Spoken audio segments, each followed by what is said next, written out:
এত অনিশ্চিত কি কোনো দেশ আছে? এই দেশটা কি যুদ্ধ করে স্বাধীন করছিলাম? এই ধরনের চক্রান্তকারী সরকার কি কোনো দেশে আছে? যে সরকার আমার দেশের করিডোর দিয়া দেয়, আমি জানতে পারি 2 মাস বা 3 মাস পরে। 1 বছর যাবত আমার দেশের একটা দ্বীপ, আমি মনে করি এটা সবচেয়ে সুন্দর দ্বীপ, সেন্ট মার্টিন দিয়ে রাখছে একটা রাজাকারের বাচ্চা, ওই যাকে সবাই ফুলপরি কয়, এই যে মেয়েটা, আমি বলি ভদ্র মহিলা, মানুষ বলে মেয়েটা,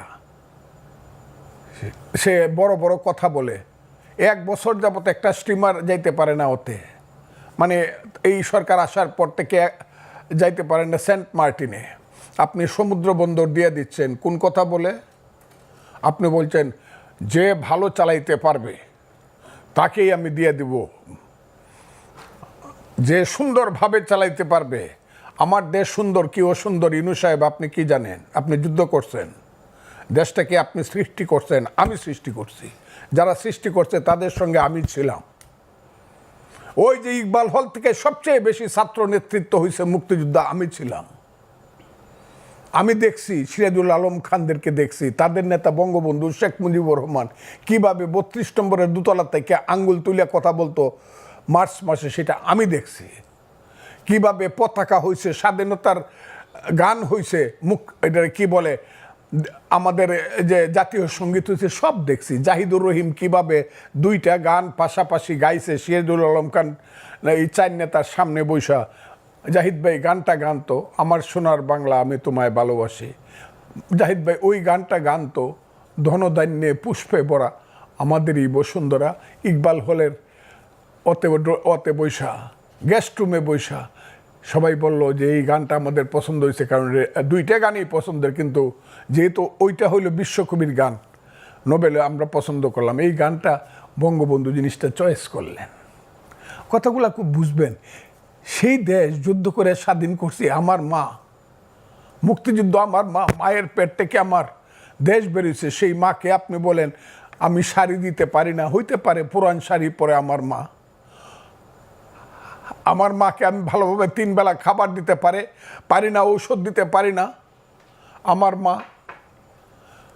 আপনি বুঝি আইসা বলবেন এই তোর মারে জমিদারের কাছে বিয়ে দিয়ে দিই, তাইলে সুন্দর বেনারসি শাড়ি পরতে পারবে, সেই মাকে আমি দিয়ে দিব? আমার চট্টগ্রাম বন্দর দিয়ে দিলে বাংলাদেশ থাকে? আমার কান্না আসে। ওনারা আসবে না ওইভাবে, কারণ আমি যুদ্ধ করে দেশ স্বাধীন করছি। চট্টগ্রাম বন্দর দিয়ে দিলে বাংলাদেশ থাকে কি? আপনি করিডোর দিয়ে দিতে চান, আমরা বুঝি না? আমরা বুঝি না বার্মার থেকে কালকে কি করে আমার দেশের রাষ্ট্রদূতকে বের করে দেওয়া হয়েছে? কেন?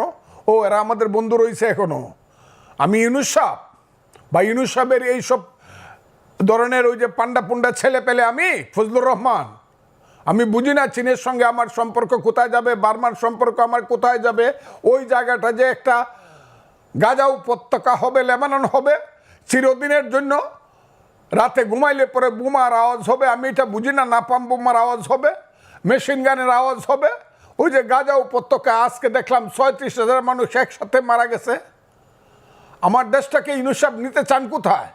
দিব না আমার দেশ, আমি না খাইয়ে থাকবো। আমার দেশ যেভাবে পারি আমি বাঙালি জাতি বাংলাদেশের মন চালাবো। আপনি দিয়ে দেওয়ার কে?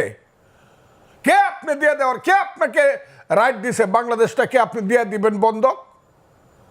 কেন দিবেন আপনি? কোনো রাজনৈতিক দলের জিজ্ঞাসা করার প্রয়োজন মনে করলেন না, এমনকি জানানোরও মনে করলেন না। এখন আবার অস্বীকার করেন। কে খলিলুর রহমান বাংলাদেশের? আমি তো বললাম, আমি ওই দিনও বলছি, আজকেও বলি, ফজলুর রহমান যাকে চিনে না সে বাংলাদেশের নিরাপত্তা বাহিনীর লিডার হয় কেমনে? প্রতিরক্ষা বাহিনীর সে মন্ত্রী হয় কেমনে? দায়িত্ববান লোক হয় খলিলুর রহমান। ইতিহাস তো আমি দেখি 2001 সালে তারা কি ছিল? একটা প্রাইভেট সেক্রেটারি ছিল।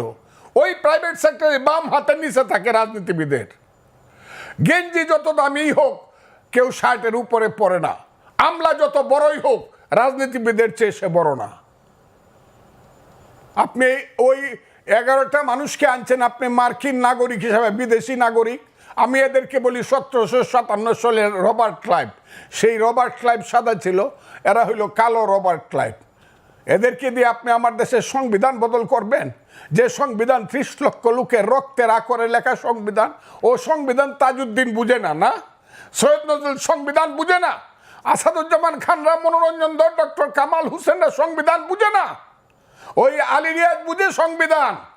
আলী রিয়াজ ডক্টর কামাল হোসেনের মোহরের কাজ করে দেখি তো বুঝে কিনা, ডিক্টেশন নিতে পারে কিনা। ওই যে রাতের পর রাত না ঘুমাইয়া 381 ঘন্টা বিতর্ক করে 9 মাসের সংবিধান করলো, সেইটা বাংলাদেশের সংবিধান সুরিয়া ফেলায় দিয়ে নতুন করে লিখে দিব। কেসকি বান্দির পুতের নাম সুলতান খা, বাংলাদেশের সংবিধান লিখে দিব। আমার তো সহ্য হয় না। এরা কারা? ইলেকশন করো, মেম্বারের ভোট পায়ে দেখাও যে আমি মেম্বার, যে 2500 ভোট পায়ে মেম্বার হয় ইউনিয়ন পরিষদে, আমি সেই ভোটটা পাইছি, দেখাও। বাপের বেটা হইলে গোপনে করো কেন?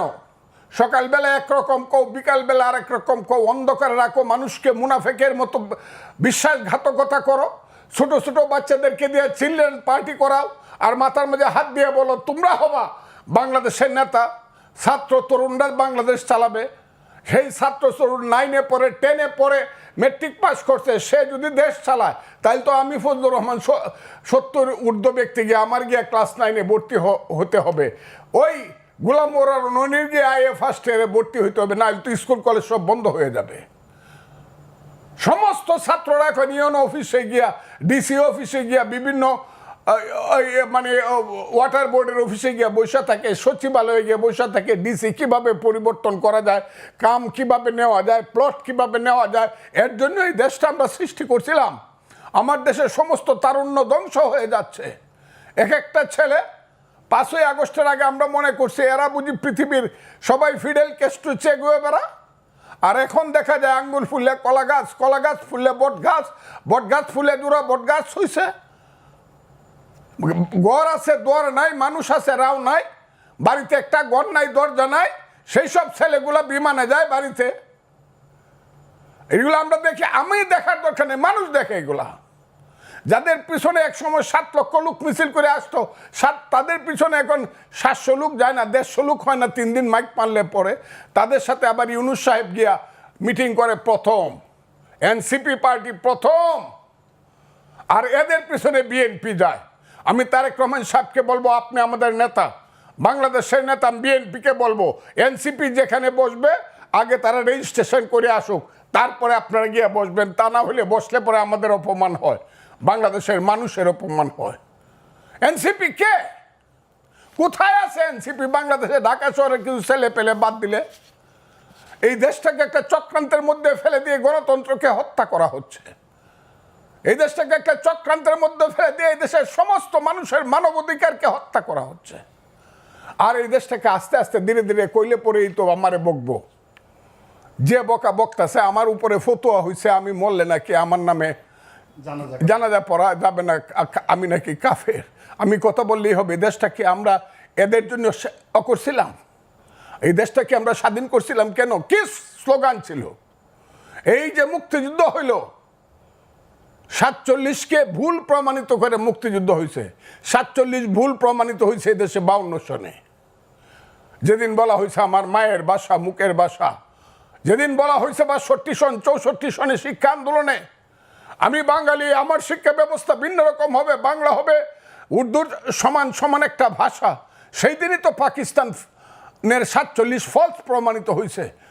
যেদিন 6 দফা দিয়ে দিছে শেখ মুজিবুর রহমান, 7ই জুনে যেদিন স্লোগান হয়েছে তুমি কে আমি কে বাঙালি বাঙালি, যেদিন 69 সনে 11 দফা আন্দোলনের স্লোগান দিয়ে আসাদরা মারা গেছে, মতিউররা মারা গেছে, তোমার আমার ঠিকানা পদ্মা মেঘনা যমুনা, 70 সনে বঙ্গবন্ধু শেখ মুজিবুর রহমানের নেতৃত্বে 7ই ডিসেম্বর যখন মেজরিটি হইয়া পাকিস্তানের ক্ষমতা পাওয়ার কথা ছিল, দেয় নাই, যখন স্লোগান দিছে বীর বাঙালি অস্ত্র ধরো বাংলাদেশ স্বাধীন করো, সেই তো যুদ্ধ করছিলাম। আমি তো স্লোগান দিছিলাম পিন্ডি না ঢাকা, ঢাকা ঢাকা। আমি তো স্লোগান দিছিলাম পাঞ্জাব না বাংলা, বাংলা বাংলা। সেই যে বাংলা, কোন বাংলা? সেই বাংলা হলো গণতন্ত্রের বাংলা। গণতন্ত্রের জন্য দেশে যুদ্ধ হয়েছিল। ইউনুস সাহেব বুঝেন, আপনি অনেক বড় মাপের মানুষ, আপনি আমার চেয়ে 10 বছরের বড়, আপনাকে আমি এমনি ব্যক্তিগতভাবে সেলিউট করি, কিন্তু আপনি কি বুঝেন গণতন্ত্র কাহাকে বলে, ইহা কত প্রকার কি কি? আমরা যখন যুদ্ধ করি বাংকারে থাইকে থাইকে পাঞ্জাবির বুকে যখন ট্রিগার টিপি, পাশের ছেলেটা যখন গুলি খাইয়া 5 হাত উপরে উঠে বলে মামা, মাকে তুমি দেখো, সেই মা পাগল হয়ে মারা গেছে। ইউনুস সাহেব বুঝেন মুক্তিযুদ্ধ কাহাকে বলে? সেই মুক্তিযুদ্ধ করে লাখ লাখ লোক শহীদ হয়েছে। আমি যে ক্যাম্পে ছিলাম, মৈলাম ক্যাম্প, বালাট ক্যাম্প, মেঘালয়ে, সেই মৈলাম ক্যাম্পে 50,000 শিশু এবং নারী মারা গেছে। অনেকে চ্যালেঞ্জ করে 3 লাখ লোক পায়, আরে 3 লাখ না, 7 লাখ লোক তো মারা গেছে শুধু শুধু শরণার্থী ক্যাম্পে। একটা যুদ্ধে খুলনাতে 18,000 লোক একদিনে মারা গেছে, এটা 8ই ডিসেম্বর। কাজে আমি আপনাদেরকে, দেশটাকে রক্তের সাগরে দেশ হয়েছে, এইটাকে নিয়ে এত খেলাধুলা করা উচিত না। এখনো মুক্তিযোদ্ধারা জীবিত আছে। এটাকে, এই মুক্তিযুদ্ধের বিরুদ্ধে যারা স্লোগান দেয় তারা মহাপাপী, তারা আলবদর রাজাকার এবং তাদের সন্তান। এখন দেশটাকে সেই দিকে নেওয়ার চেষ্টা করছে। এক বড় মৌলানা দেখলাম বক্তৃতা করছে, পৃথিবীর শ্রেষ্ঠ দেশ নাকি আফগানিস্তান। আমি মৌলানার নামটা বলতে চাই না, বলতে পারি। আমার কাছে মনে হয়েছে, আরে বাংলাদেশ, এটা নাকি আফগানিস্তান বানাইতে চায় উনি, যে আফগানিস্তানকে লিগেল জাতিসংঘের 212টা দেশের একটা দেশ স্বীকৃতি দেয় না, যেখানে 1/3 মানুষ রাতের বেলায় না খায় থাকে। সেই আফগানিস্তান বানানোর জন্য, সেই সাম্প্রদায়িক এবং মৌলবাদী দেশ বানানোর জন্য আমার দেশে প্রত্যেক শুক্রবারে মসজিদ থেকে মিছিল বের হয়।